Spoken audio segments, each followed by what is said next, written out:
আমি যুক্তরাজ্যের বিএনপির পক্ষ থেকে আপনাদেরকে আসলে যে সাংবাদিক আপনারা এতক্ষণ কষ্ট করতেছেন আপনারা এই নিউজ কভার করার জন্য আমি যুক্তরাজ্যের বিএনপির পক্ষ থেকে আপনাদের ধন্যবাদ এবং কৃতজ্ঞতা জানাচ্ছি। একটু লিডার অলরেডি বাসাতে বাইরে হয়েছেন, উনি রাস্তার মধ্যে আছেন, আশা করছি 20 থেকে 25 মিনিটের ভিতরে উনি চলে আসবেন এখানে।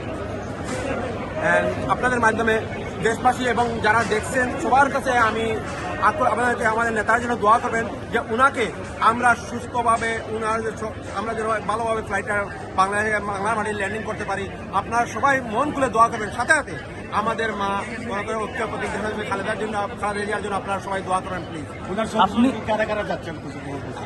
উনার সফরসঙ্গী এই বিমানের মধ্যে যারা আছেন সবাই উনার সফরসঙ্গী, উনার কোনো শুধু উনার ফ্যামিলি মেম্বাররা আছেন আর বাকি সবাই উনার সফরসঙ্গী। আপনি কত বছর পর যাচ্ছেন? আমি 12 বছর পরে যাচ্ছি। কেমন লাগছে? খুবই ভালো লাগতেছে। 5 তারিখের পরে আমি যাই না, এই জন্যই সবসময় বক্তব্য আমরা দিয়েছি লিডারকে সাথে নিয়ে বাংলাদেশে যাবো।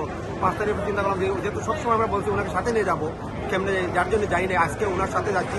খুবই ভালো লাগছে। শুধু আমি না, যারা এই সফর সঙ্গে হয়েছে সবাই খুবই খুশি, খুবই আনন্দিত যেভাবে বাংলাদেশের 18 কোটি মানুষ আজকে অপেক্ষা করছে ওনার জন্য। তো আমি সবার কাছে আবার আকুল আপনারা দোয়া করেন ওনাকে যেন সহিহ সালামতে আমরা বাংলাদেশে ল্যান্ড করতে পারি। ধন্যবাদ আপনাদেরকে, যারা সংবাদ কভার করতেছেন সবাইকে আমি আমার ব্যক্তিগত পক্ষ থেকে ধন্যবাদ জানাচ্ছি আপনারা এখানে আসার জন্য।